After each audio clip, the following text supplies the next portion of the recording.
started. So Dr. Lum from Vision Foresight Strategy, he's the CEO, has written a book called, help me with that one real quick. 4 Steps to the Future. 4 Steps to the Future. So it's not predicting, it's more forecasting, looking at the scenarios and possibilities. Very intelligent guy as we speak. So please give your attention to Dr. Lum. Thank you. Good morning, everybody. Thank you very much for having me. It's very cool, very excited opportunity to come in and hang out and speak with you. I've had some great conversations with Jen and John, especially over the last couple of months leading up to this. So thank you very much for having me. And I know you guys are all crazy busy doing some really, really cool stuff that you're only just sort of telling me about. So again, doubly, thank you for taking the time out to listen to little old me. So.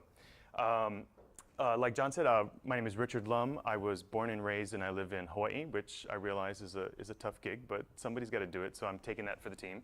Out in Hawaii, we happen to be one of the only places where you can, in the US, get an academic degree in a field called future studies. And so my company, Vision Foresight Strategy, does foresight and strategic analysis, and over the years, we've done them for basically every sector, a lot of different industries. And increasingly over the last few years, partly just out of personal interest and whatnot, we've been focusing more on conflict and security futures, and so hence sort of coming here today to talk about some of the things that I'm going to go over with you. These are 2 really great iconic pictures, and particularly if you are a baby boomer or Gen X, these are like really, really moving and important moments. They are reminders. They're great reminders about foresight. And it's this thing about we get, in terms of trying to understand, anticipate, and shape the future, we get some amazing things really right. Like we really do create visions and go after them and shape the world. We really do. We're successful in a lot of ways in doing that. And at the same time, we get things, very important things, really, really wrong. And so these 2 pictures are often really great to me, because they're that twin side. It's not a hopeless endeavor, but it's also not a simple or an easy endeavor. And it's all about trying to understand and anticipate change. And so, I want to go through a couple of things today. So one, I'm going to give you a short introduction on the field come out of called Future Studies. Then I'm going to go through some of the results of a report that we did a few years back, which some of you have looked at. I know some of you are looking at right now. Looking at sort of the future of global conflict and security and things like that. Then I want to go through some of the more recent material that we've been generating. And then if we've got time, I want to walk you through actually the process that we've got from the book, which was designed as sort of like a futures workshop in a box. And so we'll do that. And then if for some reason we still have time and you guys are game, there are actually methods that I can teach you I was going to say in class, but in here. But I often have way more slides than I have time, and so we may not actually get to that. So a real quick intro to future studies and foresight. So future studies is the academic field that I have my degrees in. It is a little known, often misunderstood academic field. And as a field, it is centrally concerned with trying to understand and anticipate change in society. And then trying to take that insight, that foresight, and use it to help reframe people's, both their expectations as well as their preferences for the future. And we have a job largely because while through most of human history, life from one generation to the next didn't change. What you did, why you did it, how you did it, what you did it with, none of those things changed. Increasingly today, as we all sort of know, and you guys are sort of helping to foment, like from one day to the next, from 1 year to the next, life is increasingly changing. And so today, lots and lots of people are really becoming concerned with trying to understand and anticipate change. And so we have a slight uptick maybe in job security. The field of future studies, you can think of it as having 2 sides. It's got an analytic side, and it's got more of what you would technically call a synthetic, but more of a normative side. The analytic side is the part that uses theories of change and stability, trend research, different types of forecasting methods, all to try and anticipate how things change, how communities change, how industries change, how societies change. The other half of the field then, of course, tries to take that insight and help it to help reframe what people expect and what they want. And it's sort of important to understand the field. So the analytic part is what most people come to us for. They want us to tell them what's going to happen. In its heart of hearts, as an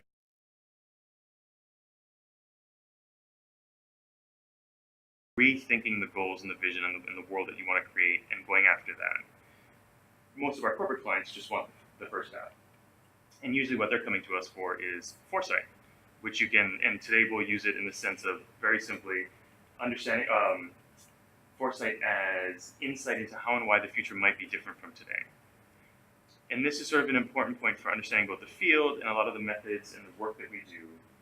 As a fundamental tenet, future studies does not believe that you can predict the future, right? So as sort of fundamental precepts, the future doesn't exist. It literally doesn't exist, right? You can't measure it. You can't collect data on it. It's not idling down the street around the corner waiting for you. As Americans, most of us were taught history in terms of that historical timeline, right? And usually it gets up to whenever the book was published, and then intuitively, we all kind of go, oh, and then the future is the next couple of points right after that. We just haven't gotten there. But literally, it doesn't exist. Now, one of the implications of that is that at any one moment, when we think forward in time, there are many possible futures.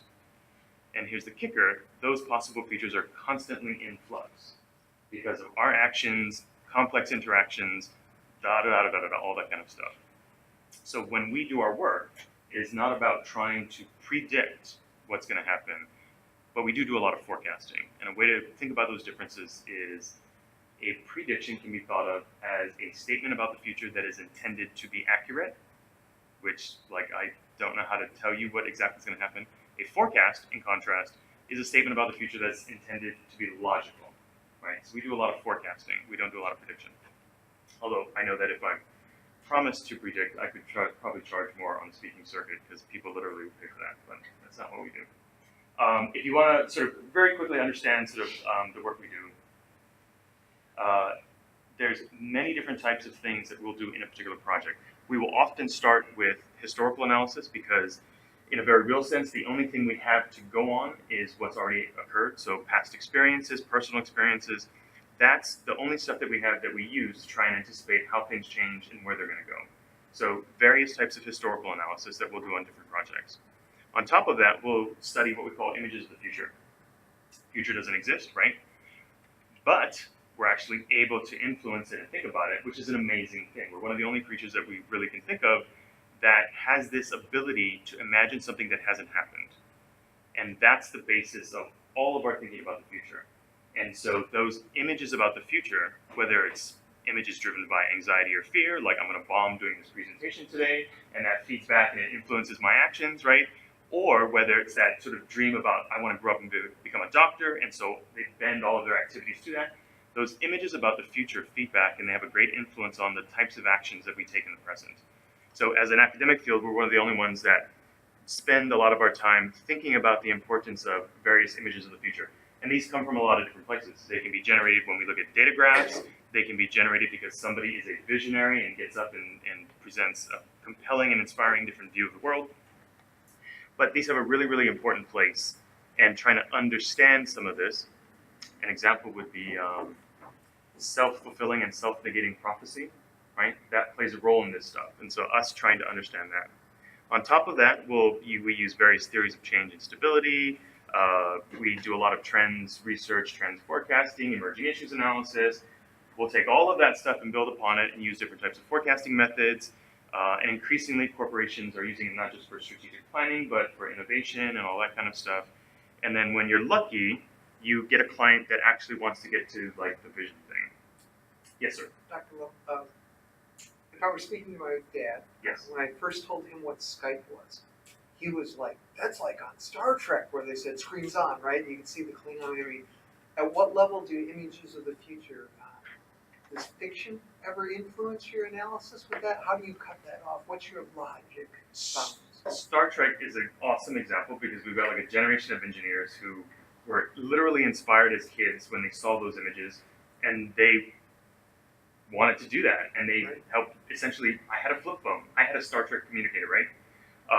And in fact, I'll tell you this little anecdote. So the last Star Trek movie,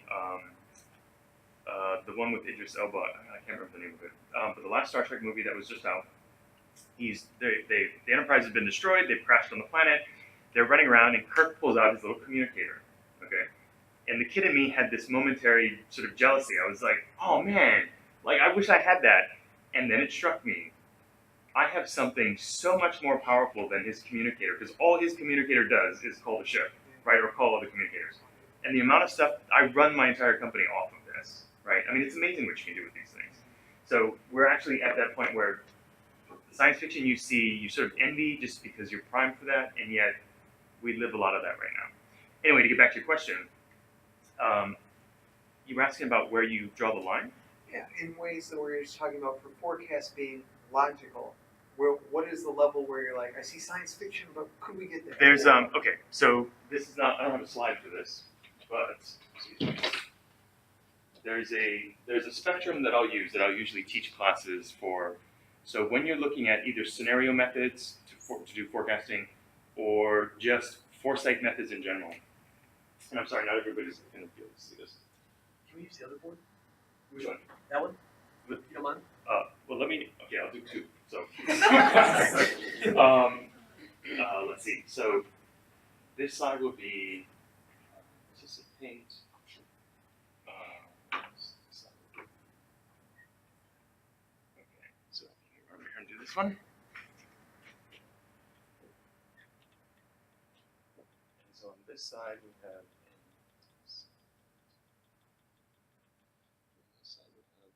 So to answer your question, sort of. So when we think about the different types of methods that you choose, right? So the report that I'm going to talk about, part of that is introducing, gets to a little bit about this. There's a variety of methods to do forecasting and to do foresight work in general. You gotta choose those and align those with the context of the thing that you're trying to do, the project, the question that you're trying to ask about the future. So to get to the images of the future thing. So on this spectrum, you can take any of the foresight methods, any of the scenario forecasting methods, and you can sort of plot them on this spectrum where on the one hand, it's a spectrum, and on the one hand you have anticipate the future. So on one hand of the spectrum, what people are simply trying to do is they're trying really hard to get the future right. On the other end of the spectrum, which is like provocation, what they're really concerned with is not so much the prediction aspect, and not even the logic of it. What they're trying to do is simply get you to accept that the future could be different. So when we look at the different foresight methods people can use, when what they're concerned with is really trying to reduce that shot group to the smallest natural wobble possible, they're using certain kinds of methods. These tend to get more quantitative, they tend to get more short-term oriented. The provocation end of the spectrum, it's more about, we're not so concerned with the logic of it so much as just the possibility, the intuitive possibility. So again, to try and use like science fiction and stuff, there is science fiction where, like, I want to say like The Martian, right? Where you got a guy who's an engineer basically, and the reason why he could write that book was like he could figure all that stuff out. That, in terms of an image of the future, would be much more on this anticipate end, right? Because every element was essentially grounded in real engineering and whatnot. You go to the other end, they're concerned with emotion, they're concerned with possibility and emotive stuff. To extend it even further, the difference between Star Trek and Star Wars, right? Star Trek is more towards this end because it's a little more based in science and engineering. Star Wars is, I love Star Wars, but Star Wars is fantasy, right? They don't explain how they don't float in those spaceships, and hyperdrives just, I don't know, they just go, right? So anyway, there's that framework that we use sometimes to try and calibrate what we're doing and how we're trying to do it. I'm off on a real tangent. Did that answer your question? It did. Very much. Excellent. Very good. Anyhow, okay, let me move on. Any other questions? Okay. What we often tell people we do is we often sort of shorthand all of this stuff is we just call it futures thinking. And really, futures thinking is just critical thinking about the future. And a lot of what we're doing when we're doing our work with clients is about challenging core assumptions about how the future is going to turn out. Really is about exposing the client to lots and lots of more stuff that's going on out there. Most people, their jobs are to keep a particular thing running. It's to keep a particular process flowing. They don't spend their time like us, looking up, scanning the horizon, being amazed at all the things going on in the world. That's part of our values. We bring that stuff in, right? and we sort of show them how all these things are related and connected and how they interact, right? So that's part of our value. And then again, in the best cases, part of what we're doing is getting to that point where people are rethinking. It's not just the strategy; it's rethinking goals and vision and all that kind of stuff. But again, what people mostly are getting is stuff up there. Real quick, and this will be important for some of the rest of the talk. Out of all the different things that we do, there's some things that you can think of as good building blocks for foresight. And a couple of them are trends and emerging issues. You hang out long enough with us, you'll hear us say trends and emerging issues all the time in one sentence, like it's one thing. These are two very distinct but important concepts. A trend, almost every one of us is familiar with trends. Usually most of us, when we start talking about the future, we think of trends. A trend is a description of history. A trend is a historical change over time, right? And think about a trend graph. It goes from some point in the past, we collected data, and it goes up to maybe about today. They describe history. We often treat them as if they say something about the future, but they don't. They describe history. They imply something about the future, but every trend bends or breaks at some point. We often get tripped up because we expect the trend to continue a certain way, and at some point it doesn't. That's a trend. The rising price of a barrel of oil, the decreasing number of middle-class Americans, what have you. Those are all trends. They're changes.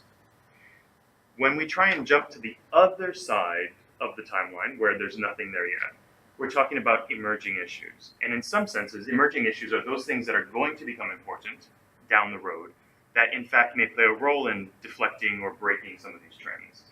And what we use to talk about emerging issues is a typical S-curve. A lot of you have probably seen this. This is how we map the emergence of public policy issues, the development and diffusion of technologies. It's just an S-curve.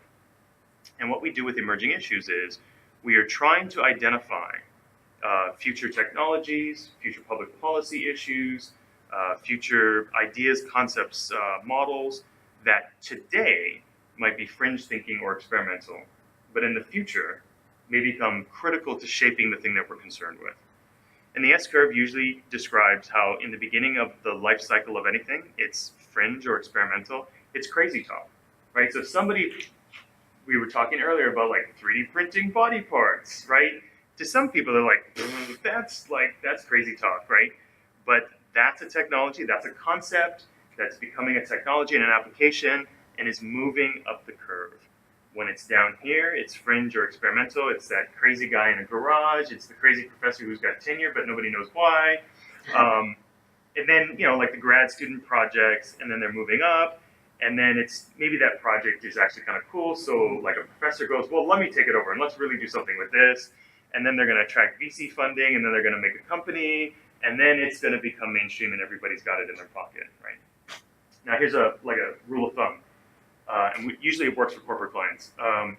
If the big issue that you're freaking out about right now, you're freaking out about because they're about to legislate it down at the legislature, like that's up here. Okay, so there's nothing for you to do at this point except to attempt to spend lots of money to get it to go your way, right? Our job is to try and identify these things much earlier on, because when we do, we have a much greater ability to shape and intervene and all that kind of good stuff. So this is what emerging issues are. So we do emerging issues analysis to identify these things in the future. And I will give you an example that's in a report that we just came out with, or coming out with. And it was actually, and I can't take full credit for it because our professor in the Futures program has been using this as an example of an emerging issue since probably the late 70s, okay? Whenever we started the Futures program, every cohort that would go in, when our professor was introducing environmental scanning, emerging issues analysis, trying to identify things ahead of time, he would always use as an example the civil rights of robots. And I will confess myself and everybody else I know, every time he introduced this, he literally sat there and started giggling, because that's just stupid, right? That's hallmark reaction of something that, because again, if it's down here, by definition, it's outside the mainstream, right? So that's sort of your gut check. If you go, dude, that's stupid, or if it makes you giggle, right, that's probably, at least to your knowledge, is down here. But here, the civil rights of robots. Now, keep in mind, he's been talking about this since at least, I think, the late 70s, okay? But now, so when he was talking about it, it was probably down here. But now we sort of anticipate it's moving up here. You literally can find on the web, and increasingly, like semi-serious and serious conversations about issues like, is it right that we develop robots that can feel pain, right? Should we put robots through these things? How do we treat them? Like all of these are like literal, these are really actual serious discussions that even lawyers are starting to have. So this issue of the ethical treatment of machines is moving up the S-curve, right? So implications for armed forces all over the world that really are hoping to put in place all kinds of machines, yada, yada, yada, yada. This would be an example of an emerging issue. Now, your challenge in doing this stuff and working with either clients or higher-ups is that the futurists in particular, we love living down here. This is where it's fun, it's cool, it's sexy. Most clients really want you to tell them about stuff that's up here. Now, the problem, of course, is if it's up there, it's largely mature. It's hitting them already. That's why they're usually they're freaking out about it. From a Foresight point of view, there's really nothing for us to do, right? Once it passes this point, you're kind of in the realm of subject matter experts and folks who are already sort of playing with different business models and all those kinds of things. So your challenge, if you're doing this kind of thing, is to calibrate where you're sitting and where your client is. And they're always trying to pull them a little bit farther down the curve than they're comfortable. And again, if you're the one briefing that, that's always not the most fun conversation, but that's kind of the challenge in doing this stuff. You got to be ahead to help them. They don't want you to be ahead, yada, yada, yada. So trends and emerging issues, but they'll become important as we move through some of the presentation. Any questions? Okay. All right. So we have a lot of fun doing Foresight work and thinking ahead and thinking big picture and doing all this stuff. Why is it sort of important for other elements of the DoD to engage in this kind of stuff? And in this case, we have history to really, really help us to sort of demonstrate why it's important and why sort of this rigorous Foresight approach is important. So we wrote a piece a couple of years back, this issue about why, especially from a defense and security standpoint, all of our long-term forecasting, all of our long-term scenarios should be disruptive and uncomfortable. And part of the reason why is if we had gone back to, say, 1945, and if, like, in the War Department there had been some analysts, and they had been told, okay, generate an assessment of the future operating environment in 25 years, right? So they're looking at, like, 1970. If in 1945, sitting there, they had done it, they would have gotten lots of stuff, lots of important systemic stuff wrong about the world, the United States and the world in 1970, right? And so civil rights movement, Vietnam and the anti-war sentiment, the containment policy, decolonialism, like all of this kind of stuff. There's all of these big elements that they would have gotten really, really wrong. So 1945 to 1970. If they had done it again, 1970 to 1995, again, they would have probably got lots of different things wrong. So the fall of the Soviet Union, and this thing around, in the same stretch of time, defeating a 1 million-man army in Iraq, and then in Somalia, basically pulling out in the face of, like, local warlords, right? I mean, that would have been so difficult to sort of think about.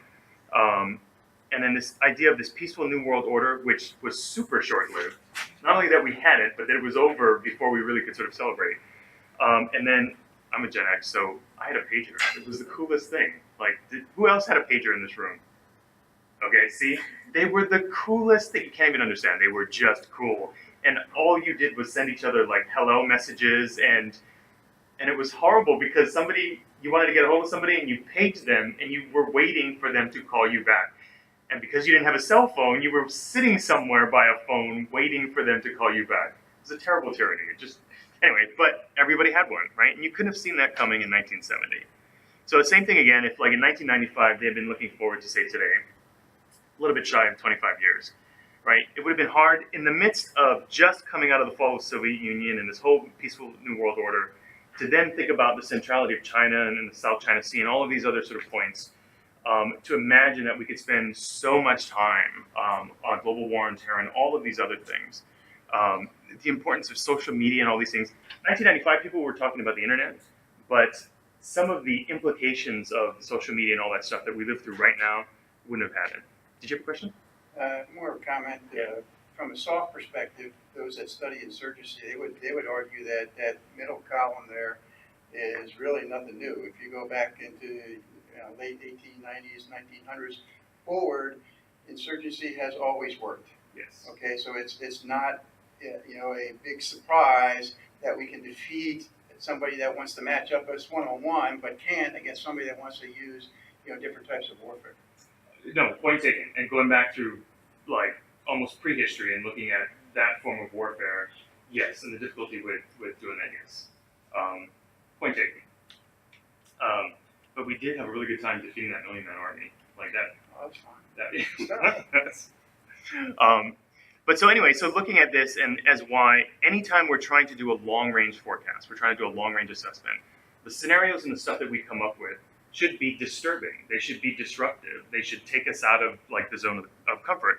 And a way of thinking about it would be this graph. And this is a modified cone of uncertainty. And so it's basically moving from the present out to the future. And the farther out we go, I actually think it's an exponential growth in the number of possible futures the farther we go out. But what you're trying to do with this graph is to remember that when we're doing long-range futures, our scenarios should be out here, not in this band of low change where systems and key assumptions are all held constant. We're basically doing the same stuff, but maybe in a different color, maybe a little bit faster, maybe a little bit cheaper. We mean getting out of that into these bands of high change scenarios. And this is where you have true systems change. This is the realm of black swans and emergent properties. And that, in fact, takes you into the realm of we, in fact, don't actually know how the universe really works all the time. And so we have sort of a basic lack of knowledge. But we don't usually tell the client that. But so when we're doing long-range forecasting, particularly for conflict and security, we don't want our scenarios to sit in this band. We want them to come out. Because history alone shows us that's probably going to happen. So what we're trying, yes, sir. How do you get your clients to think more broadly? Because they're worried about spending money to make something happen to reach an end state, their quote strategy, right? I want to achieve something in the future, but if it rapidly diverges from what I expect, I can't possibly cover down on the resources I have available. So how do you get them thinking differently about the potential? So there's a couple of different ways, a couple of different responses. One is your projects are always totally dependent on the context of the client, right? So not every client is down or in a position to do sort of real long-term thinking. They're just not all in that place. The ones that say they want to, you're trying to calibrate to figure out what long-term and strategic means for them. For some, when they say strategic, right, they literally mean like 2 years. And so we have to calibrate with that because from a Foresight point of view, 2 years doesn't really give me much to work with. Most of that stuff is in play, it's in motion, it's about to crash over them. So part of it is just the client engagement and the client management. But the other part of it, when they do want to, and we are playing with longer, sort of mid to long-term futures with them, on the strategy side, say, right? So we don't do point predictions, right? So we don't come in and say, we've crunched all the data, we've looked at all the stuff, and this is what's going to happen. So just build your strategy around that, right? We don't. We fundamentally, when we do our stuff, you're talking about a range of possibilities. You're talking about multiple possibilities. So out of the various ways that you use that to influence and shape strategy, one is the classic doing robust strategy, right? You're doing strategies that seem to. Another way of doing it that we'll use with clients, particularly on the corporate side, is what we call like a portfolio approach. So the farther out we go, the more possibilities we have to sort of think about, or the broader reasonably well across multiple things that you expect to happen. That's a traditional way of doing it. Another way of doing it that we'll use with clients, particularly on the corporate side, is what we call like a portfolio approach. So the farther out we go, the more possibilities we have to sort of think about, or the broader range of possibilities.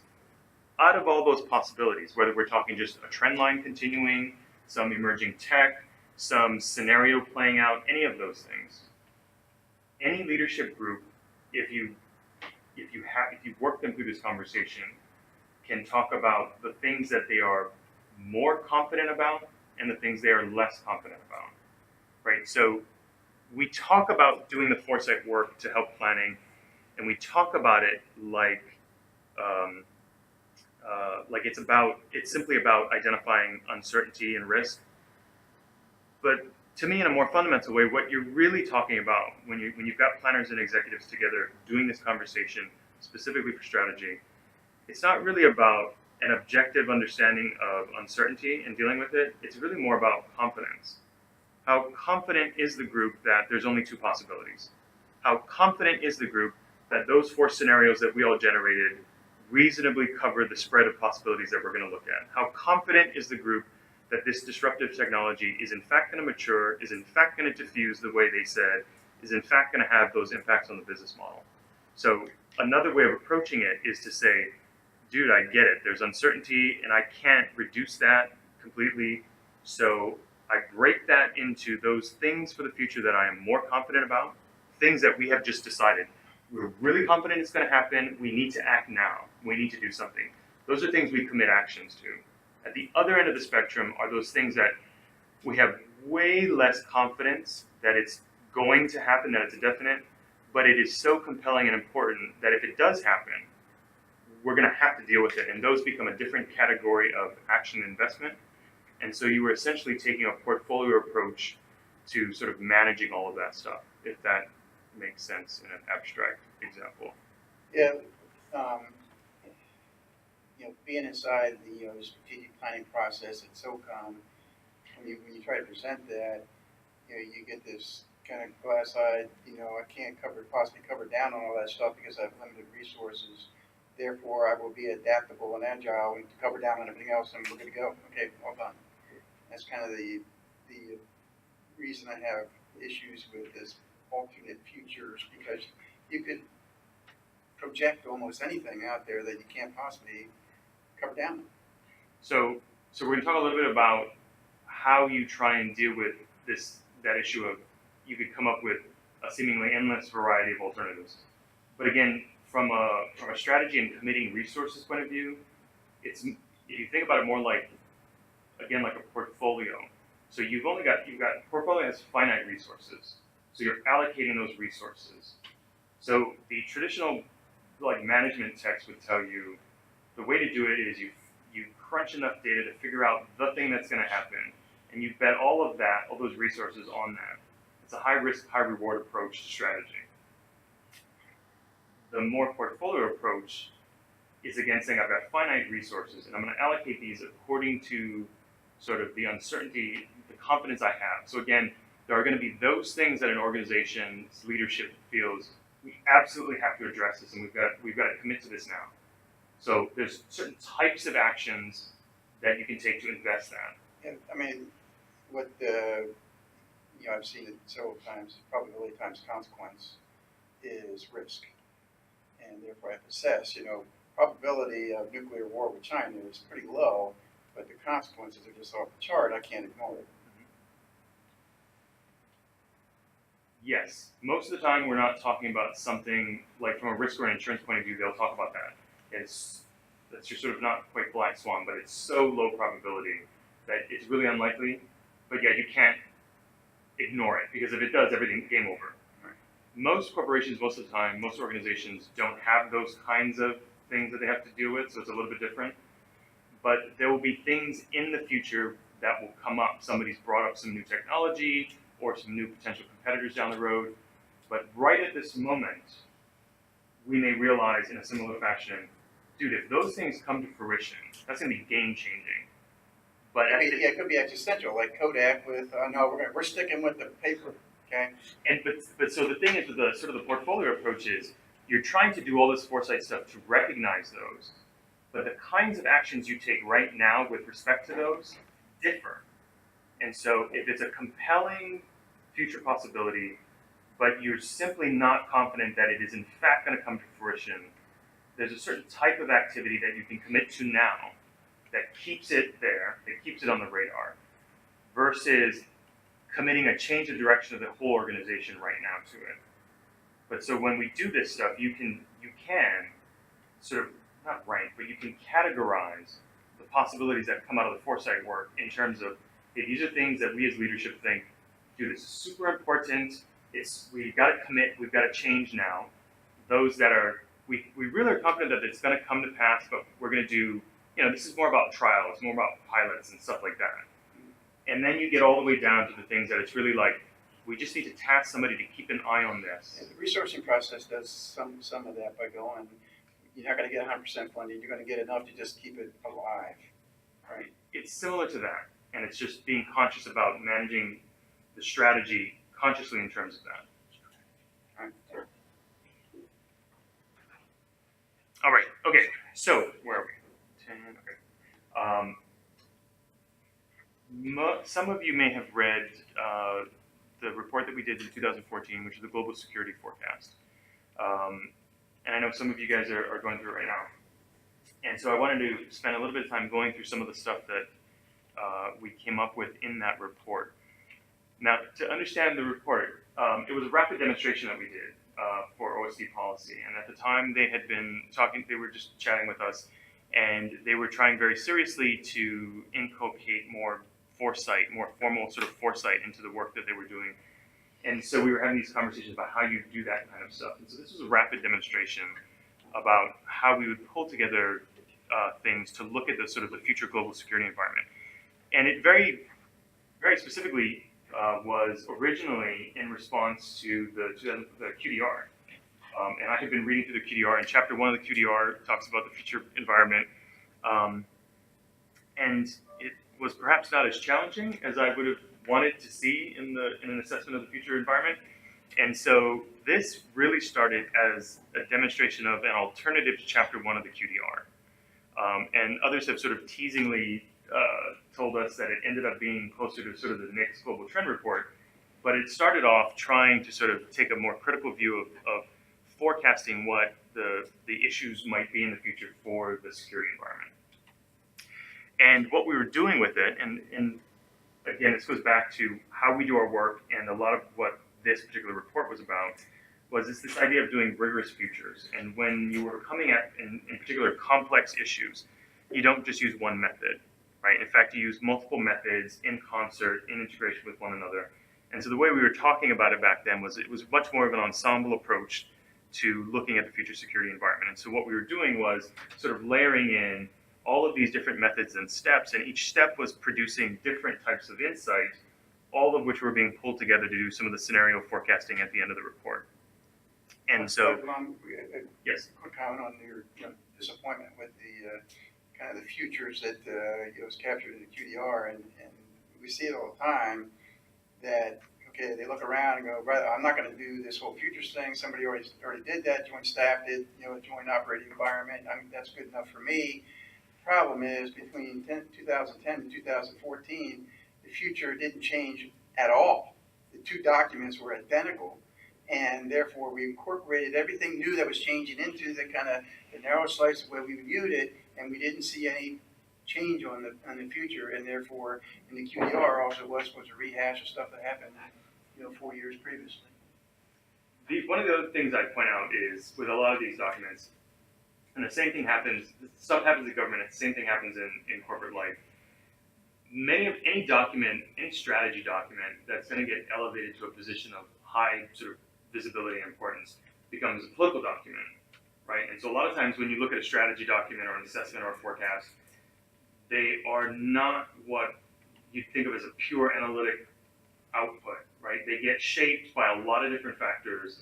And so, like, somebody like me, the analyst in me will get disappointed reading that stuff, but having advised enough strategic planning processes long enough, at the same time you're recognizing that those documents are never going to impress you or wow you in the way that you want to be wowed.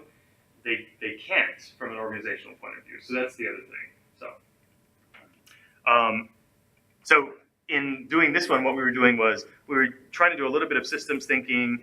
We were taking it from a sort of a multi-layered point of view. We were looking at trends and emerging issues. We were applying some additional frameworks, and we were pulling all of those things together to try and generate some provocative and important scenarios for looking at how the future might turn out. So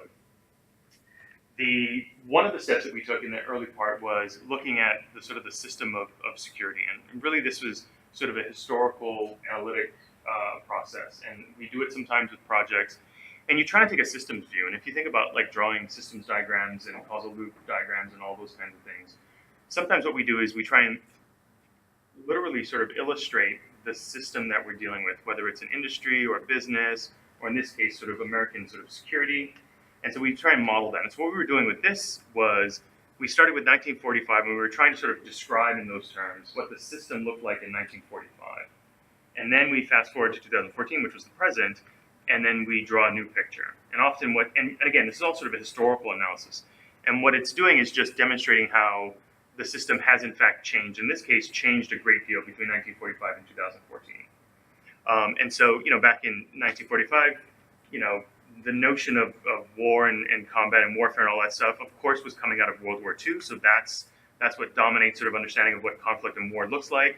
It's all about states, the infrastructure and the systems upon which the U.S. military operated, right? So it's that big industrial movement. It's all of that kind of stuff.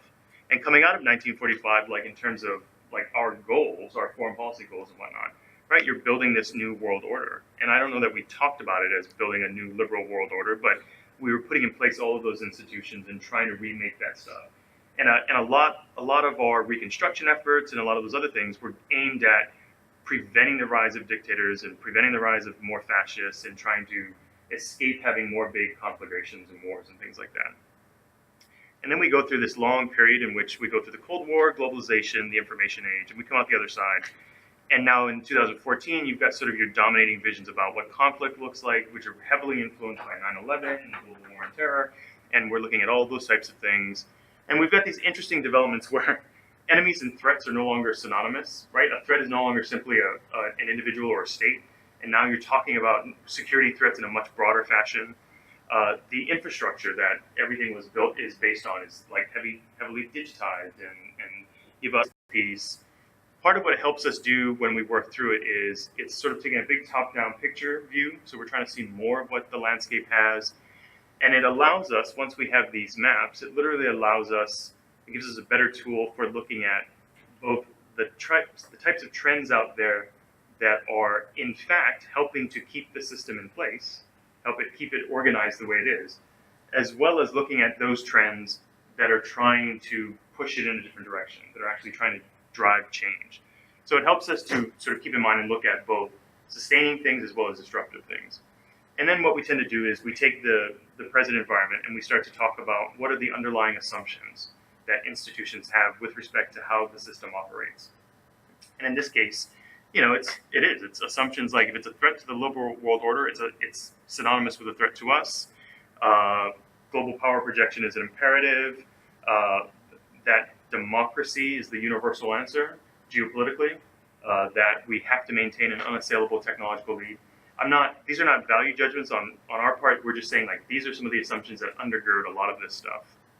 So we do this, and it produces again certain types of insights, right? It's taking a particular way of looking at the problem. And again, if we go back to this, part of the reason why we want to take a rigorous approach and use multiple methods is that no one way of looking at the issue, particularly a complex issue, produces all the insight you might want. Each of these approaches produces different types of insights. It's a different angle on the thing.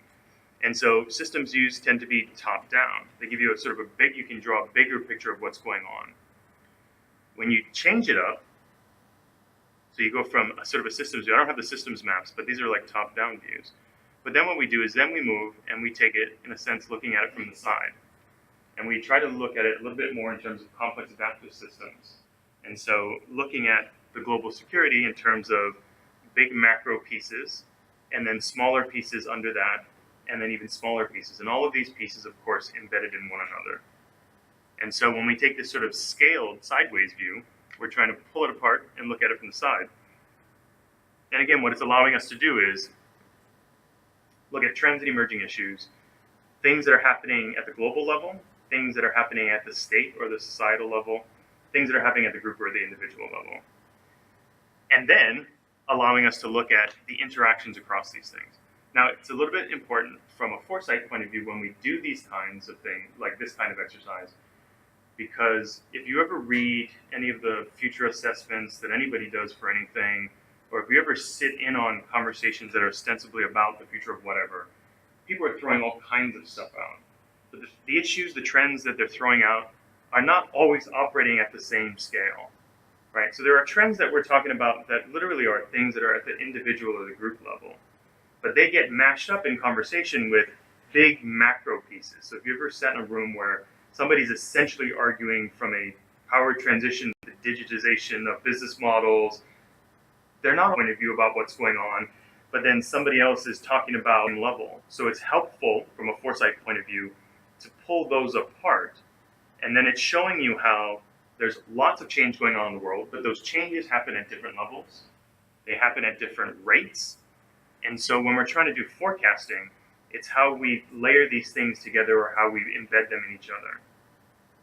And then so like, for instance, in this conversation, looking at the global system, we were looking at patterns of punctuated equilibrium over time, but down at the state level, looking at individual states and societies, you were looking at how these individual countries and whatnot were adapting with respect very consciously to their sort of their immediate environment, whereas down at the level of individuals and groups, this was our conversation, what you were seeing was people it wasn't about these big power transition theories or anything like that. What you're seeing down at this level was individuals and groups and communities. To them, they're trying to solve problems, right? They're responding to an immediate context. They're trying to solve problems. And so what's important is, like, you've got the power diffusion, right? We all know these things now. Power transition among states, power diffusion away from states. And so as individuals were gaining access to all of these technologies and information and all these things, those are power resources. In one sense, all they're doing is converting those power resources into power to solve problems that were important to them, right? Sometimes we have groups that want to have a big strategic effect. And that's part of what this diagram was looking at, was how now what we were seeing was, of course, groups having strategic effects.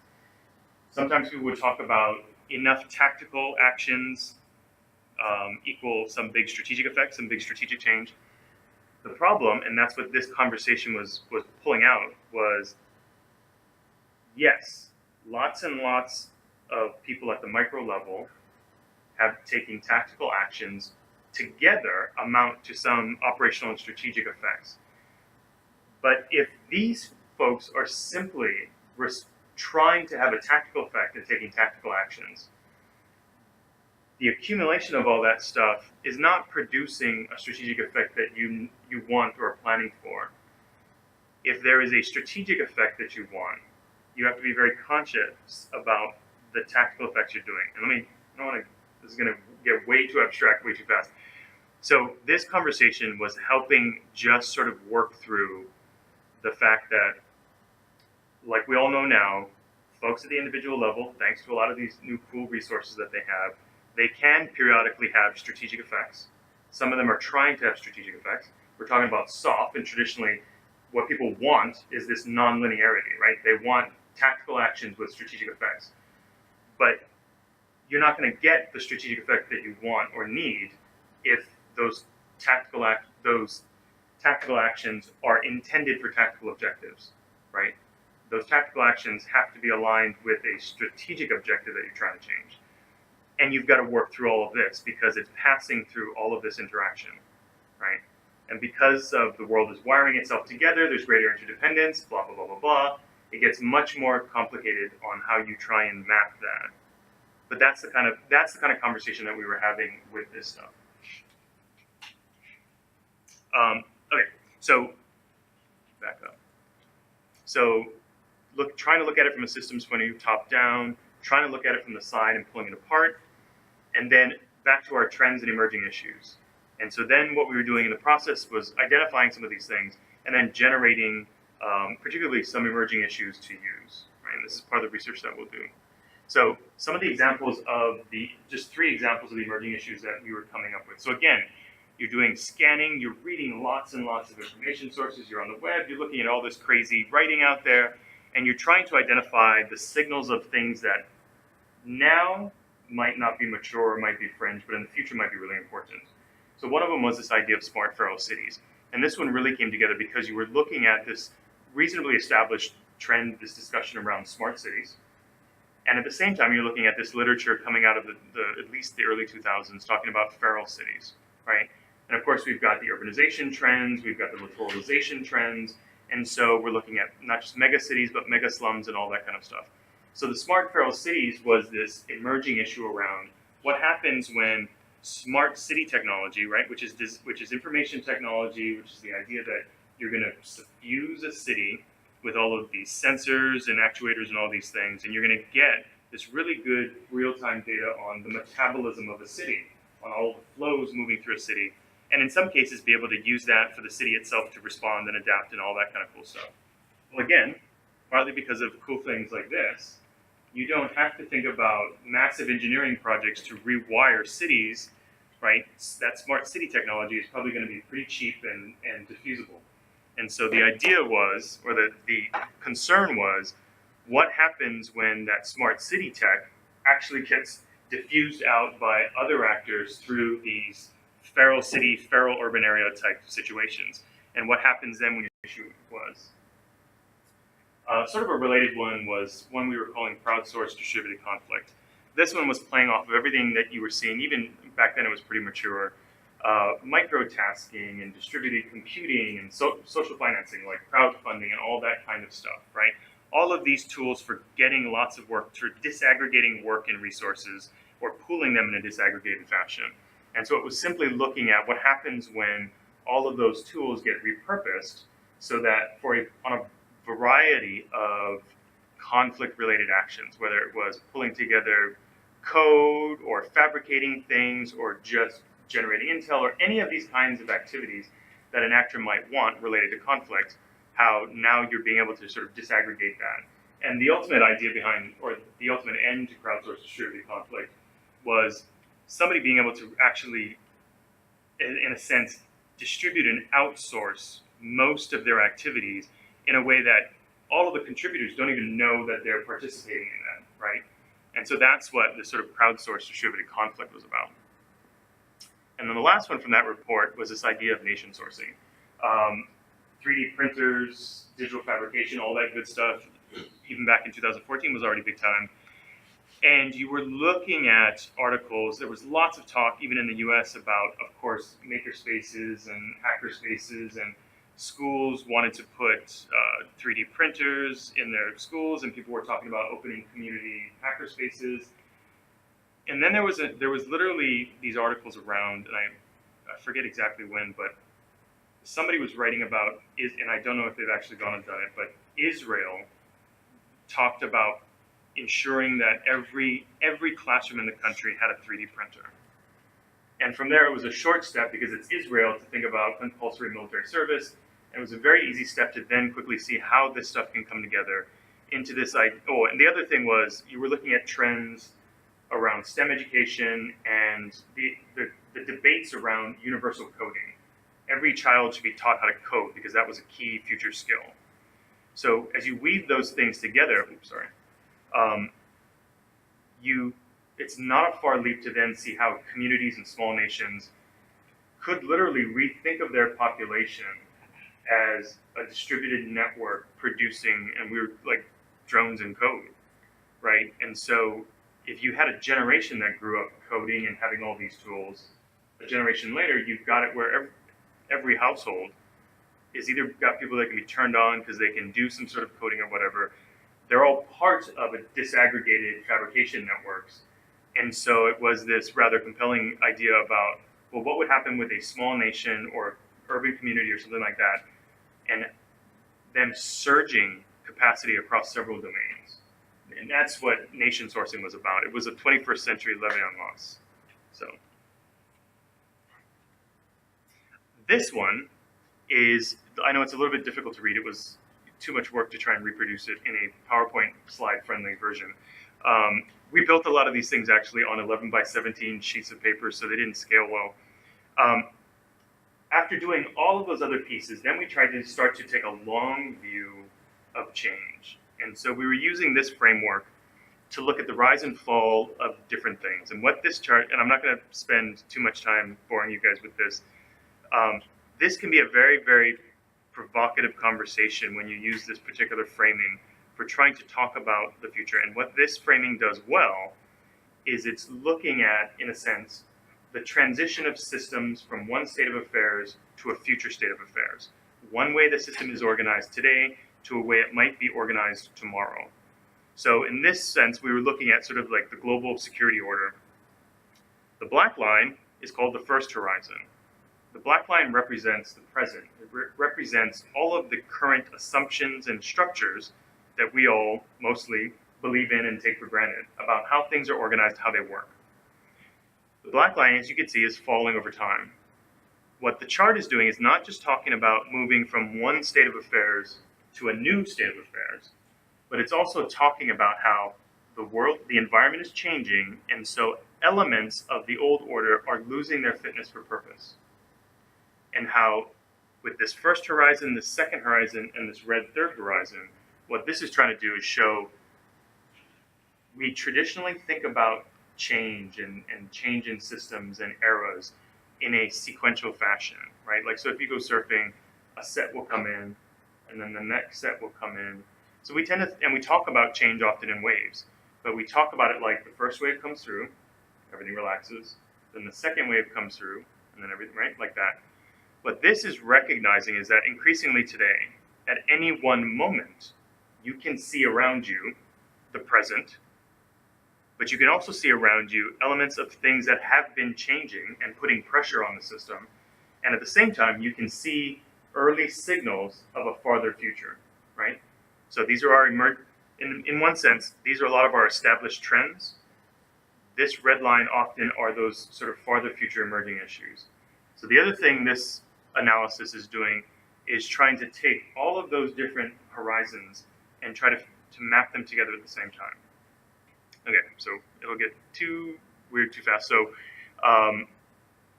what we were coming out with this is we were looking at how sort of we've got this liberal hegemonic order, which is what we've got today, and the elements of it that were falling, losing their fitness for purpose, and then we're looking at the types of things that were driving change onto this next horizon.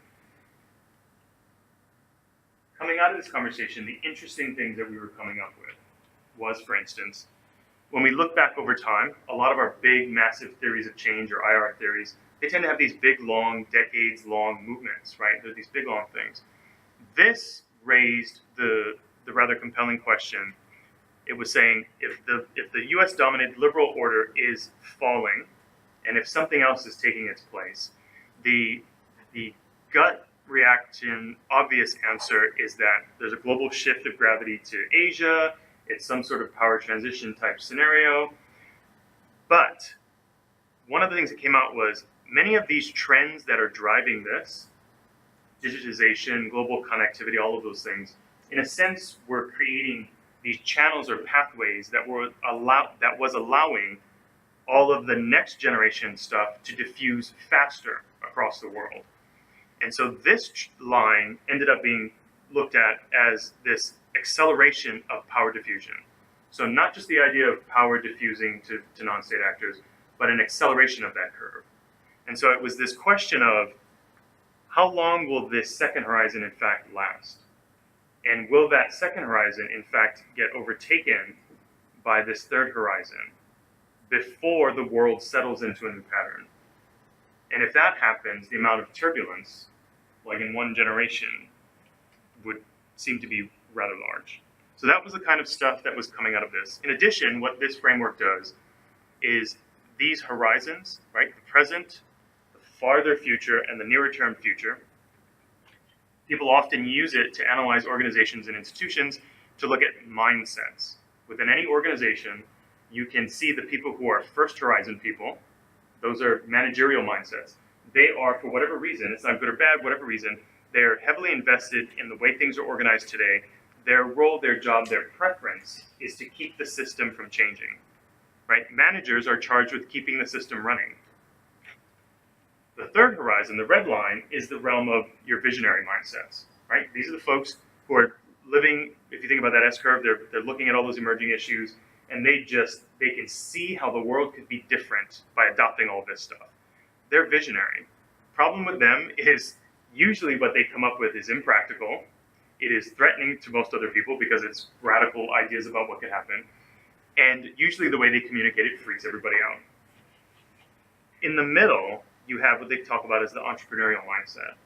these are folks who accept that change is happening. They're trying to take advantage of it, but they tend to be far more pragmatic. They're not. The visionaries tend to go, scrap this system. We're going to build something amazing. The entrepreneurial mindset is not throwing the baby out with the bathwater, but they're looking at these more mature things and they're going, hey, let's bring this in, let's do this, let's shift the game. So one of the other things coming out of this analysis was we, as a country, are the first horizon. So we're the managerial mindset. What we really want deep down is the status quo. And from a long-term perspective, it is always ultimately an untenable position. So the US is here, and for a while now, our narratives, our vision for the future has had a huge impact on shaping the world.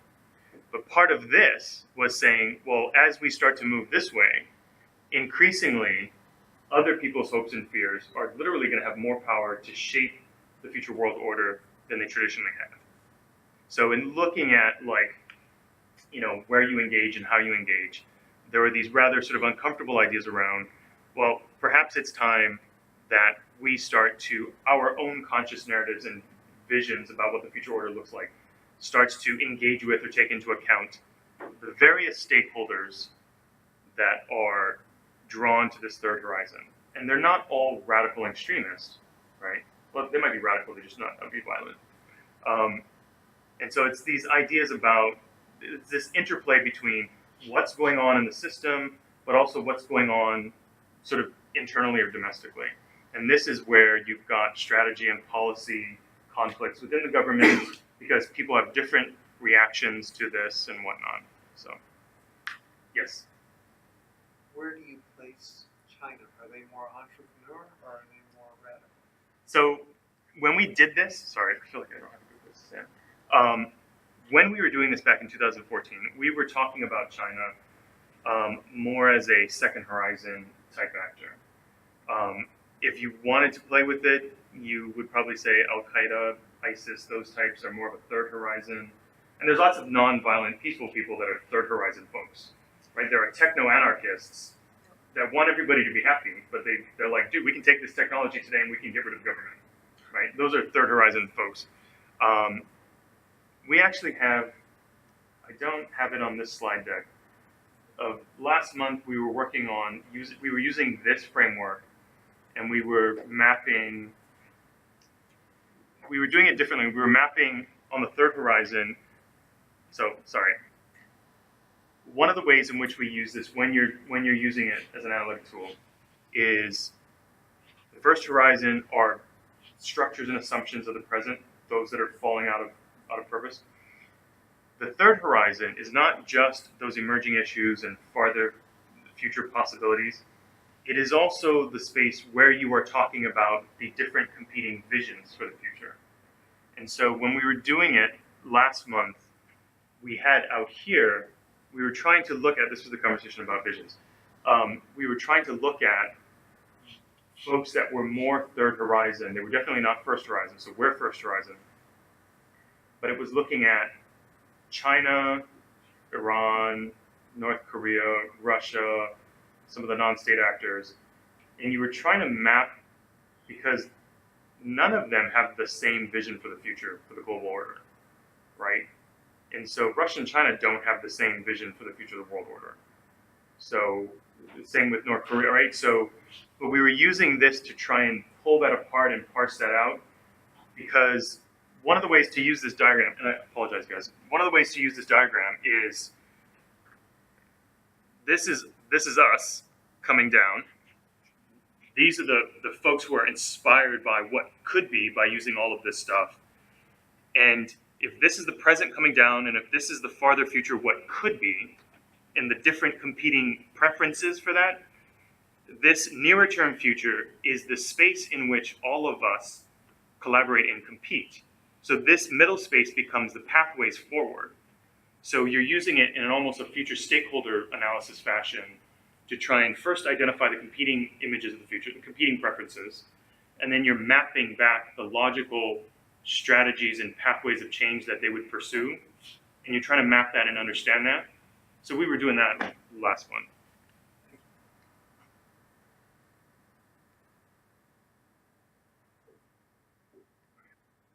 that's good stuff, because the red line is exactly what we've been tracking, and that's why we have a large community that we're teaming with, non-traditional community, because that acceleration, that's where we want to be. That's where SOFWERX needs to be. That's where SOCOM needs to be. So yeah, this is spot on. Yeah. And so, and again, going back to like this, so if SOFWERX, okay, so let me ask you guys, SOFWERX, first horizon mindset, second horizon, or third horizon? Third. Okay, so you guys are third horizon mindset. Yep. And you are already intimately familiar with the fact that you are working essentially within a first horizon construct, Yep. right? So part of the thing that you're going to continue to probably deal with, right, is you guys are, and if you're gaining traction, right, if you are getting stronger in the sense of maturing and moving ahead faster and farther, you're going to be pulling away on this curve. And so you will increasingly be pulling away from your first horizon masters, which will Create friction. Already is. yes. So, but we would anticipate that would intensify Right. the farther ahead you get, right? So, Can't you be a combination? I mean, I think some of the stuff we're doing is, trying to change the immediate future, but then the vision is, being able to leverage these changes that are going on for a better security posture. so we've talked to other folks who work in other industries, and so related to that, the question that we talk about sometimes is, let's say we've posed this question before. So we're going to do some strategy work, right? So who do we bring in the room, right? Clearly like leaders, but who do we bring in the room? And the question often is, what's the breakdown? What's the percentage of first horizon folks? Because first horizon folks have many of the keys, right? They are by definition, but how many first horizon folks versus how many third horizon versus how many second horizon? And answers always vary, but a lot of the answers tend to come back. I would prefer to have the bulk of the folks in my room second horizon. A few third horizons, always sort of pulling people this way and to act as contrast. And then a few first horizon, because you still need some of them. But it's a question about how you balance that breakout. And so part of my answer would then be, I think going back and having a conversation about if you guys as an organization are third horizon, are there the second horizon entrepreneurs, who are they across the broader institution of the DoD, and how do you connect with them? Because you expect that they have more pull with the first horizon guys because they're more pragmatic, they're generating results in the shorter term. And so how can you identify and get together with the entrepreneurial second horizon types, and so that you kind of have to have not just a vision of where you want to get to, but you kind of have to have a long-term plan. And so part of that probably is, how does our network play out across these so that we're not just some red third horizon guys with. My personal opinion is that we don't have any of the third horizon at all. We have to recruit that in to come and tell us because of the type of organization we are, and we think the second horizon guys are just so radical that they're third horizon. Okay, fair. So we actually work with a group of lead change agents in the U.S. government, Okay. and they're kind of sitting in that middle section now because they see where we're at, and some of it they totally think is crazy, but they also understand that there's a validity behind it.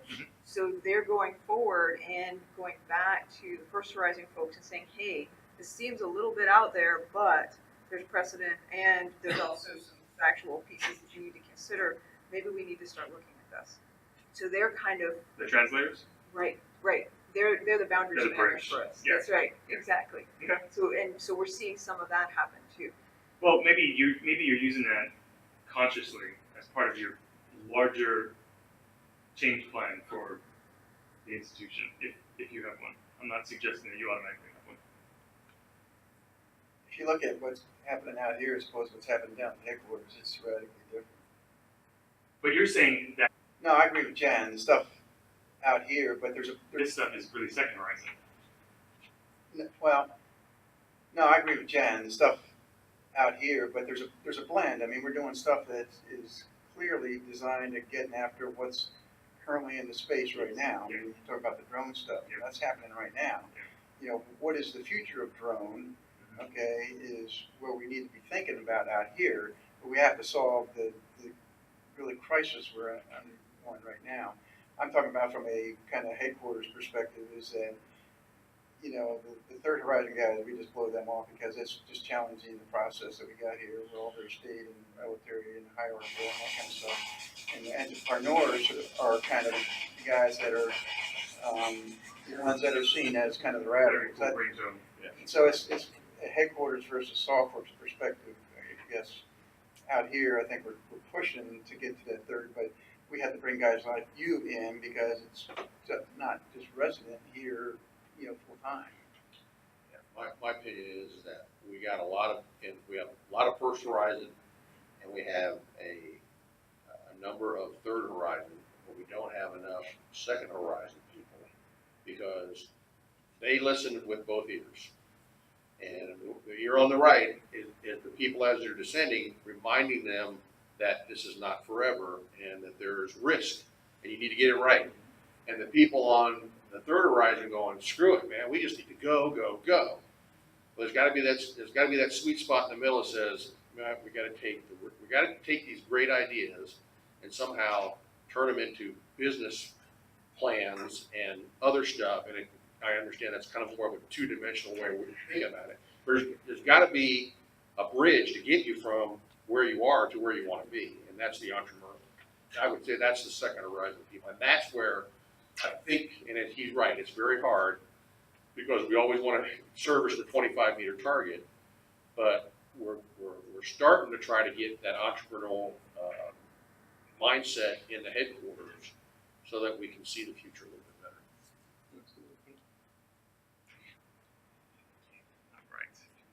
Okay, where am I? Okay. We've got until 11:30, so we'll leave some time for questions because there may be questions. Okay. No way, you guys would have questions? Question my stuff? Okay, now, if you recall, when I back up to, so part of what you're doing is, no one of these approaches is producing all the answers that you want, right? And they're looking at the problem from different angles. So they produce different pieces of insight. So the way we do it, we did it for this was to bring all of that stuff together through scenario work. So each one of these is producing these little bits and little insights from different angles, and then we were bringing it together to do these scenarios. Now, I've got a bit, and I think we're not going to probably get to it today, but there's an exercise that we often do when we're training folks, looking at playing with different scenario methods. How many people have genuinely been on a scenario project before? 2, okay. Do you recall what it looked like, literally, visually, what did it look like? Oh my gosh. We used organizational design, so post-it notes everywhere. Everybody's throwing up ideas, and then we narrowed that down into the key concepts, and then we started to processize that, and then we began to move forward on, okay, here's the interagency piece, here's the DoD piece, here's the international piece, here's the tech piece. Yep. And Okay. then refine. Okay. What did yours look like? They can be well bounded. There's a catalogue of material as well in which you can pull information from. And it's really down to you setting those limits as to how much detail you want. Mhm. Because I guess therein lies one of the issues that you're almost defining your outcome. Yes. No, very excellent point. So there's a variety of scenario forecasting methods. The one in North America that is the most common, that most people will recognize, is what we sort of just call a 2x2 matrix, right? It looks like this. They've chosen 2 variables, and then they've done this. Okay. That is, it was GBN, Global Business Network, like that was their real method. They popularized that, so most people across government and business recognize that. But we often, from an academic point of view, tend to have a critique of using that. It's great because it's fast, people get it right away, so if you don't have a lot of time, you can use it. But even in a method like this, it tends to bound your whole question primarily in terms of 2 variables. Here we're talking about something as big as sort of the global security, what the future of that looks like. So it's huge and it's massive. So we were going for, in trying to do the scenario forecasting, we were choosing an approach that tried to maximize divergence among the scenarios, to make them look at different aspects of the world and go in very different directions so that we could cover more ground. So we chose a method that was more influenced where each one of these scenarios is sort of largely driven. The engine behind each one is like a different theory of change, like a different model. So you had one at the top, Tsunami of Economic Change, that was really trying to use a technological revolutions type of cycle that spins everything forward in time.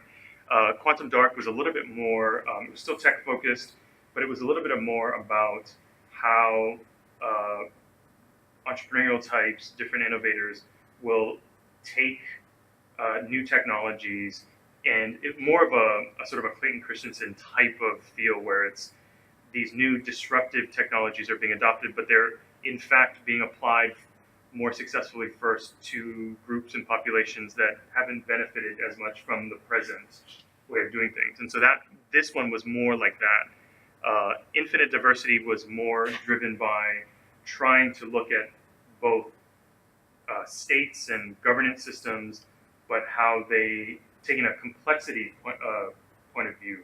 And so a lot of it had to do with the explosion of diversity and how systems change and things like that. And then Dive into Chaos, this last one, was really about what happens when you have a big disruptive event. Not a wild card, but just a. And so in this one, Dive into Chaos was the question of, well, what happens if China doesn't just inexorably continually rise at the same rate that it has for the last few years? And what happens if, for a variety of reasons, it in fact stumbles?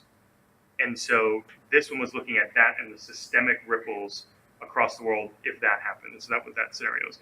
So we'll spend a couple of minutes looking at one, which is infinite diversity. And so infinite diversity, connectivity and interdependence drive spiraling diversity. This scenario, again, we're trying to cover a lot of different grounds. So we're not trying to look at the same thing in different permutations. This particular scenario was focused more on political organizations like political forums, states, governance systems, things like that.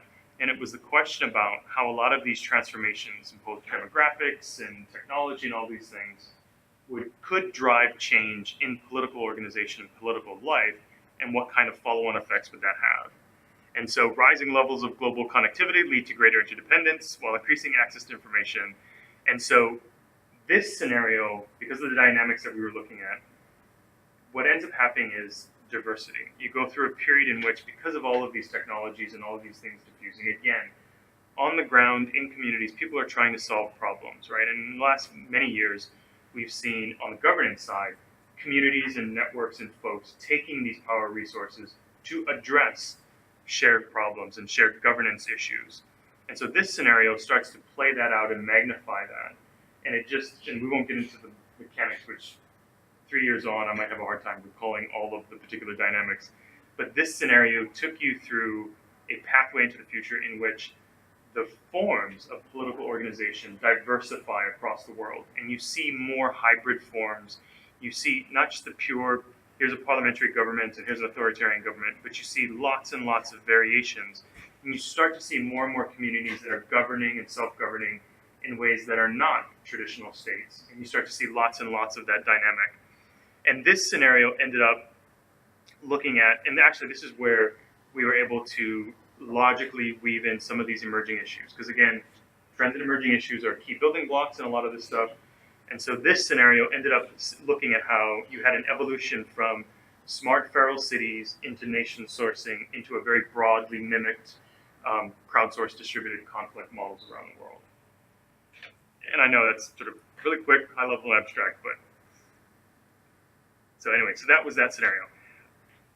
What we often do, what anybody does when they do scenario forecasting, you've got multiple possibilities. You're not using any one of those scenarios to say this is the future. You are trying to extract from all of that stuff some collective insight. And so some of these insights coming out of all of these scenarios together. Of course, it's the idea of technological revolutions being disruptive. There was this point back then that seemed really important, which was at the time, like everything was like lethal autonomous warfare systems, and everything was about war bots. And that's what the conversation about machines was. But coming out of these conversations, machine autonomy writ large was much more important for just lethal autonomous combat systems. It was looking at these scenarios, really start to look at and play out how this diffuses very broadly and pervasively through societies. Digital fabrication literally being more important to small communities and networks than it is to big states. Crypto was big in the conversations. This one was interesting, was coming out of this conversation, it was realizing, you know what, for all of our talk and all of our potential anxiety about China, while we don't necessarily want them to keep rising at this rate and basically get bigger and more powerful than us in the world, at the same time, in fact, we don't want them to suddenly collapse. And it was realizing what we really want is actually for them to plateau.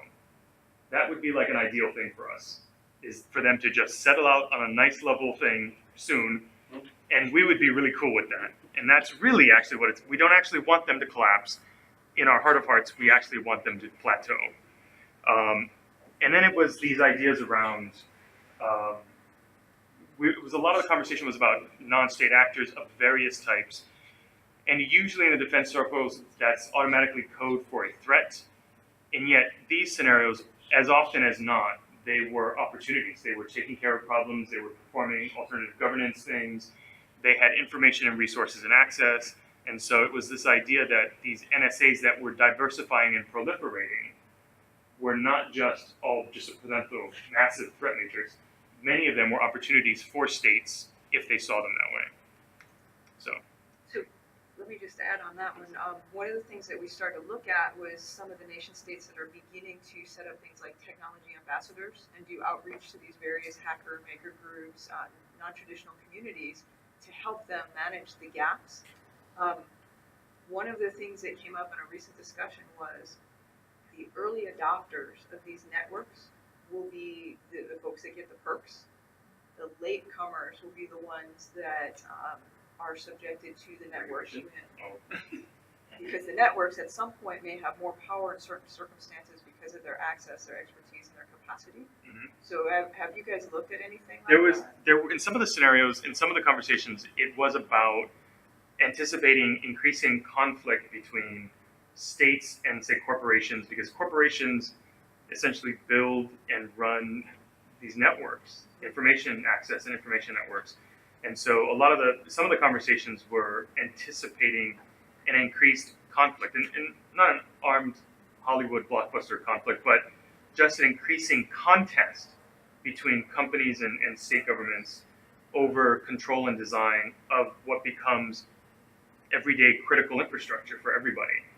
And so looking at that was part of the conversation. Yeah, because we're starting to see this with the hacker groups and the maker groups, because they now control large portions of the infrastructure. It may be state-owned, but they're the ones that can actually influence what happens on those networks and can control that. So that's been an interesting nuance that's come out recently in discussions. And I'm not sure how much, I don't remember how much it played into here, but there's a notion called deep democratization. And so when it comes to technology, so it's all about, we tend to think of technology as neutral, right? Or like it's agnostic. And yet, when we build applications, when we build systems of technology, the intent for that doesn't always win, but the intent for that is hugely important for what it does. So what we tend to do in the last several decades is somebody will come up with a technology, whether it's a disposable camera or the internet or mobile phones or whatever. And people will be like, oh, this is a great democratizing technology. Like, it'll help with like increasing democratic engagement and governance and blah, blah, blah, blah, blah. And they almost never really do that. And so it's this argument that if you want a technology to, in fact, enhance a particular attribute, you have to design it from the beginning to do that. Otherwise, somebody else built something to do something. It's getting adopted sideways, and it's not always going to do that thing. It's not always going to have that outcome. That's right. And so if society isn't designing the technology on which it exists, then it's going to get constrained by those things. That's what we're starting to see. Yeah. So yeah, this is really interesting. So, okay, I think that's it for, oh no, and then these are just some of the, I think in all coming out of this one, and again, this was a wrap, I mean, we did this really quickly on a shoestring 3 years ago. But some of the big pieces that you sort of walked away with coming out of this, it had a lot to do with looking at the world and anticipating a period of diversification. Because this power diffusion that's going out, it's understanding that when billions of people get a hold of that, there's going to be lots of experimentation. And you're going to go through a period of proliferating experiments about how to solve problems in all kinds of different ways. Usually over time that shakes out into certain standard ways that get things done, but you anticipate that you're going into a period in which there's going to be lots of diversity of a lot of things. And then it was, for this stuff, those key things were like that idea that we don't want China to collapse, we want them to plateau. That always made us giggle, but that really was one of those things that stood out. And this issue around, we tend to talk about the global order and global security as going through eras or periods and sort of things stabilize. But it was this question of, well, what happens if we are in fact accelerating changes or the resources for change so much that the third horizon is going to overtake the second? And what kind of turbulence does that introduce? Because we haven't done that before. And so anyway, so those are some of the big things coming out of this report. So any questions before I move on for my last 15 minutes? Okay. The emerging issues. So every year we do a small report around emerging issues for conflict and security. Again, trends, emerging issues, 2 types of core building blocks. So we do this report. It's like it's not forecast, it's putting together a bunch of building blocks for other folks to use when they're doing foresight work. I think this year we do it a little bit through survey, through our networks, and then a little bit through research. And this year, I think we came out with 127, 128 individual emerging issues that people identified. And then we pulled like 25 to do more in-depth write-ups on in development. So I'm just going to go through 5 of them today. So one, which is probably obvious to folks like you, is the potential issue of everything as a platform. So especially in the defense side, we're used to talking about platforms as certain types of big, expensive things. You're looking at the Internet of Things. You're looking at the distribution of these technologies in so many different ways all over the place. And it's really this idea that increasingly everything becomes a platform, and soon anything is a springboard or a jumping off point. And so it's just playing out that idea of what happens when everything is a potential platform for good and evil and all of those things. So it's this issue about, and a lot of it is IoT and global diffusion of all these things. But there's these sort of interesting, compelling questions that you have to ask, like how does the perception and calculation of risk change in a world where everything is potentially a platform, right? That's different. We've never had that before. Conflict in a box. So we're looking at digital fabrication. We're looking at all these kinds of micro generation of energy and synth and do-it-yourself bio and all of these cool little digital-based technologies. And you're looking at markets for these things and how people get a hold of them and distribute them. And it wasn't that big of a step to then think about, from a business model standpoint, how you could start to offer endlessly customizable, essentially conflict in a box. Like, not that I want to give somebody the Amazon of conflict model, but like really being able to see how these things could be brought together, designed, and delivered just in time. Endless combinations of these things that could be put together, essentially conflict in a box. So it was cool and frightening at the same time. This one around AI, mercenary, and irregular forces started to come out. Of course, everything was AI and machine learning, and you're looking at people trying to use AI in cyber defense and all of these kinds of things. And then it was a question about, well, what happens when machines become part of the service, right? When they become one of the combat arms. And then from there it was, well, what happens when it's going to be, in fact, easier for machines to become mercenaries or hired out as mercenaries than it will for most mainline defense institutions to adopt them as their own service, and so a combat arm. And so it was this looking at, well, what happens when AI starts to get used as both mercenary and irregular forces? And it's a question of, what do machines look like as irregular forces? And when we talk about this kind of stuff, when we're talking about it, it's not simply for the state-on-state conflict. You're also, of course, looking at it in terms of how are all of the other actors in the world who want to engage in conflict with somebody going to deploy these things. This one was interesting, and this one came off of somebody, and I apologize to this person for not remembering. There was a particular article that came out, and they were laying out, they were saying, hey, as we start to rely on drones and machines and machine intelligence in conflict, and we're going to have all this hyper-accurate data about these urban areas and cities and all these things. It was this idea that they were laying forth around, hey, we have to start thinking about how do we now redesign or start to design our own environs to make it more difficult for that particular kind of intelligence to operate against us, right? And so, like, because right now what we're doing is we built this environment, it works for us as humans. So we're, of course, building robots and machines, and we're trying to teach them how to operate in this environment. Then they're going to get to that point where they can do it really well, and then we're not going to like that. So it was just in the same way that you go through periods in defensive fortifications to counter humans, now starting to think on multiple layers, how do you counter machines, both soft and hard? So, and this actually was the most fun one. So we were looking at these different developments where folks were literally offering services and trying to develop business models where through machine learning and these other technologies, they can essentially mimic an individual's sort of type of response. And because so many people have so much of themselves across social media platforms and in these databases and whatnot, to say nothing about all the behavior that they have in commercial databases. So it's looking at, well, what happens as people get good at creating emulations of a human being. And so for the point of view of both leadership and martyrs and all those kinds of things, we already can't tell fake news on social media and Twitter and all those kinds of things. What happens when we knock somebody off, but that doesn't matter because as far as everybody who's interested in listening to them is concerned, they're still tweeting away, and regular people can't tell the difference, right? So it's never mind just creating a martyr. You've created a martyr that you can no longer channel or control.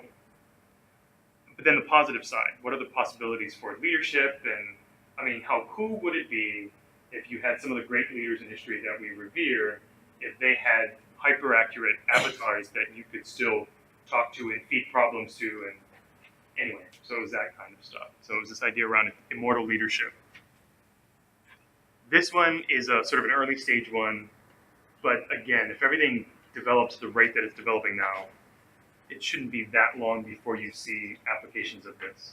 And they'll probably be benign in the beginning, but There was a small startup out in Silicon Valley that is talking about capturing all of your personal data across social media and everything, and then creating a virtual avatar of you after you die, right? And then your loved ones can continue to talk with you and text you and tweet you, and you respond back, and it's really creepy.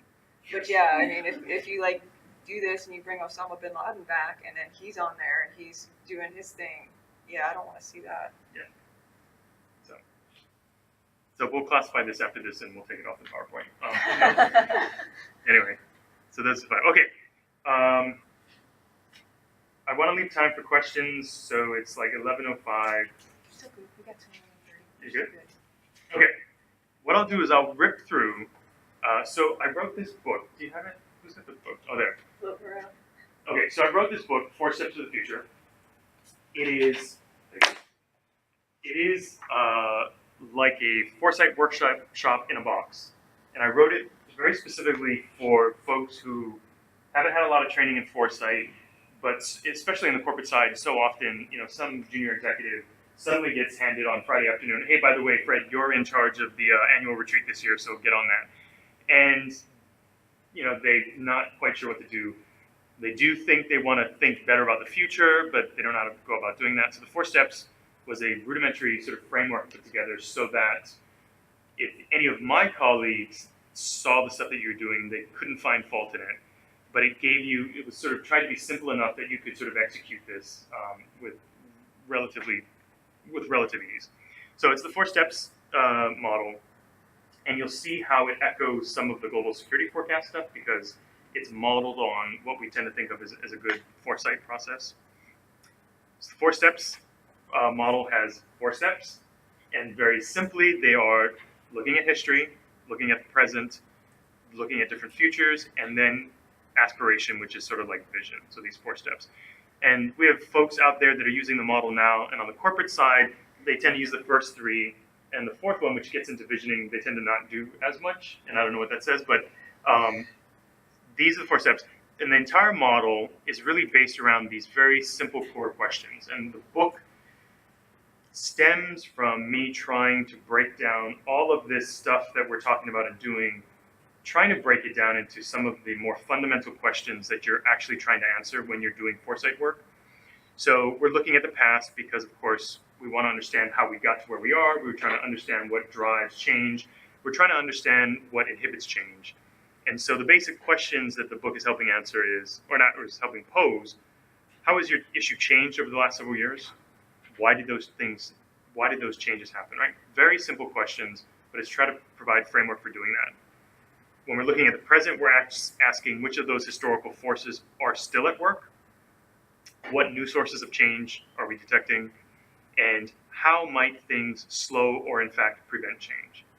One of the things the book tries to point out is that as much as my entire profession is biased towards change, and in fact is deeply in love with dramatic, abrupt, systemic change, every day, from one day to the next, for most aspects of life, continuity reigns. When there is change, it tends to be incremental. The least common change is abrupt change. But of course, the abrupt change is not only sexy and eye-catching, it's really important because it introduces all of these important implications.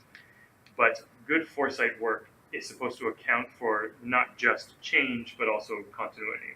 So the 4 steps model is trying to remind you to ask, well, what are the things that would happen, or why would things in fact not change? What would keep certain things in place? So past, present, and then we're looking at futures. And so this is where we're doing scenarios and looking at different alternatives. So given all of these things at work, what are some logical forecasts that we could generate? And then the aspiration is saying, after all of that, what do we actually want to create in the world? And that's all it's doing.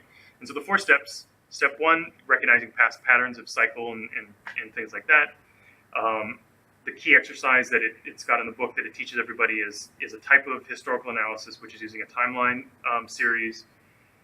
We have cool worksheets that you can play with that help you actually work through each of the exercises. So if you actually have to do a workshop, you literally can just print the worksheets.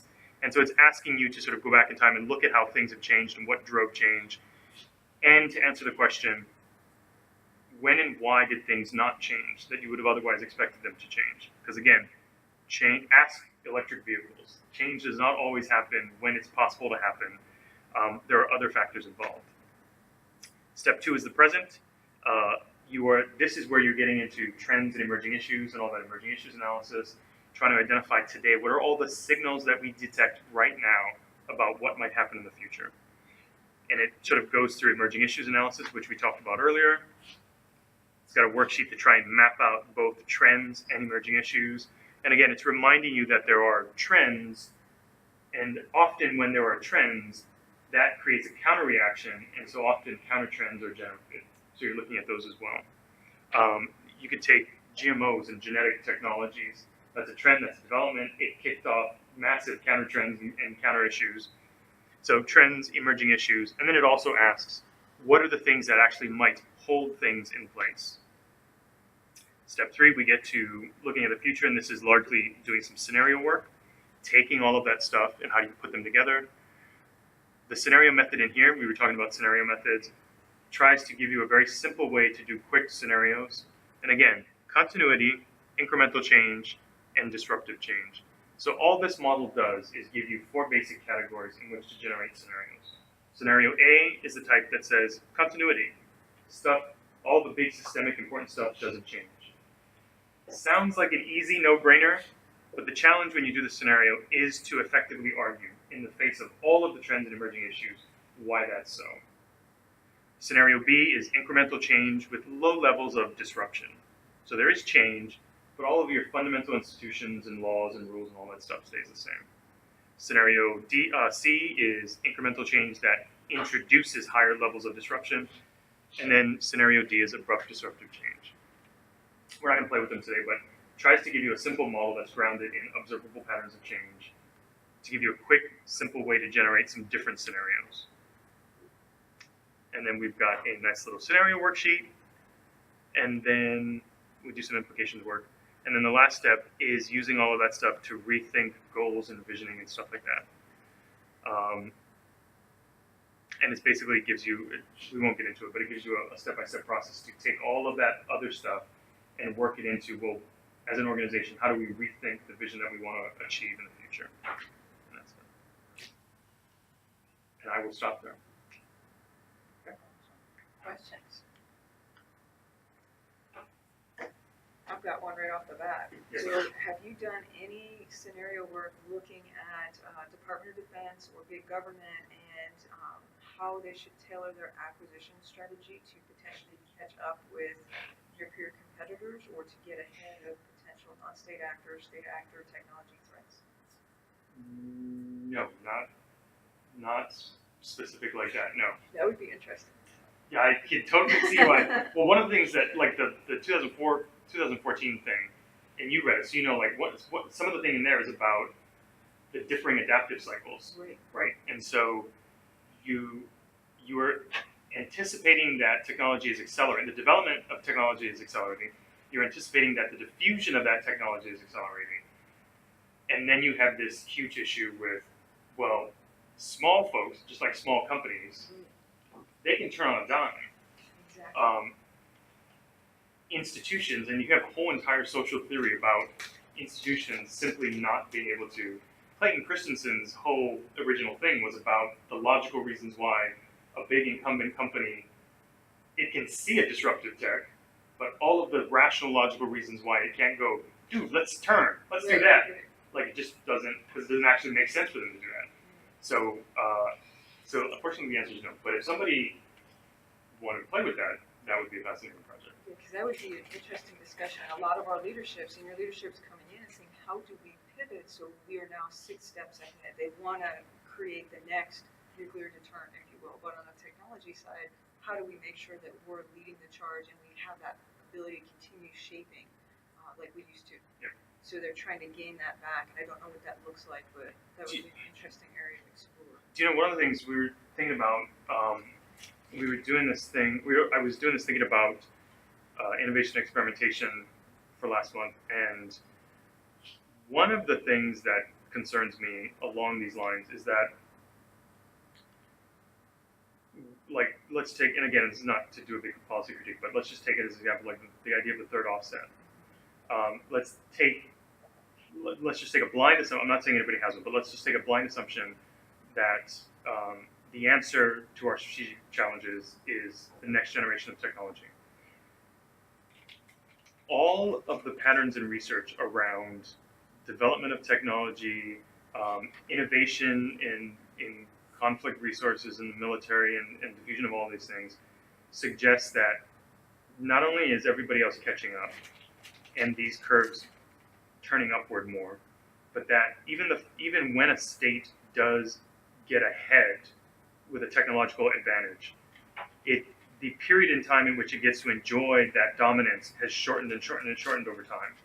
So if I simply followed, if all I did was follow those trends and follow that pattern, what it would suggest to me is that an assumption or a strategy predicated on achieving technological dominance and having to maintain it is an increasingly expensive proposition, because as the rest of the world is, everybody is an innovator now. So when that happens, the amount of resource you have to put at to stay ahead of the curve becomes probably astronomical. But also that it's ultimately, the second concern then follows from that is that you're concerned that that's simply an untenable, the idea that on the hard tech side, you're going to innovate, jump ahead, and stay ahead, and that's the basis of your dominance, that seems like an untenable position. And so if that's the case, then innovation and experimentation has to shift to the other parts of the equation, right? So when we look at actors who have technological inferiority, they come up with asymmetrical responses, and those are typically using existing stuff in new ways or new tech, so it's all TTP level type stuff. That's where they get crazy good. Right. And so, anyway, so it's all of these implications about. Anyway. So a better model maybe would be if we did what the Chinese are doing, where they're sending folks over here, lots of folks in Silicon Valley. They see what we've got, they buy it up quick, or in some cases they'll sue and do an IP lawsuit and then take that back home. Or they're now going to the hacker conventions and maker conventions and recruiting people, flying them over, flying their families over, giving them, you know, hey, here's the sign with the local cops, here's a maker space. Hey, in 2 weeks, we're going to give you the ability to prototype and market anything you want to the Chinese government. You don't have to wait months to years to do it. You can stay as long as you want. Here's your visa. We're going to pay you. And so now we've got a mass exodus of some of our brightest minds heading over there because they have the opportunity to build a business and to start up and to make some money and do it very quickly without all the barriers we have here. So perhaps that's a better model for us to adopt. Yeah, we're gonna have to do something. In fact, I was just thinking to myself, China could in fact entice somebody by saying, I got an entire brand new city with nobody in it, do you want it? Like, I shouldn't have probably said that out loud. No, Let's just edit that on the tape. But that's what we're seeing. That's exactly what we're seeing. Because I've had 7 or 8 hackers that have contacted me and said, hey, we're going to China. We're bringing our families. They got us we got our apartment. They're setting it up with full furnishing. We've got a maker space. We've got full fabrication access. 50 cents or less apart, and then we can sell it right back to them, and we're making a ton of money off of it. So why are we going to stay here? That's painful. That just started happening this year. Until they want to leave. No, they've been coming back too. Well, I'm sure it'll get to a point where that road only goes one way. Yeah. No, we need you to hang out for a little while. Yeah. They'll become so valuable they can't. Yeah. No, that would be an interesting one. The thing that you talked about offsets. I mean, we've had this is the 3rd offset. So there's segments, and we think about it in segments. We need to go from A to B. Whew, we got there. Now let's take a break. As opposed to like a perpetual offset.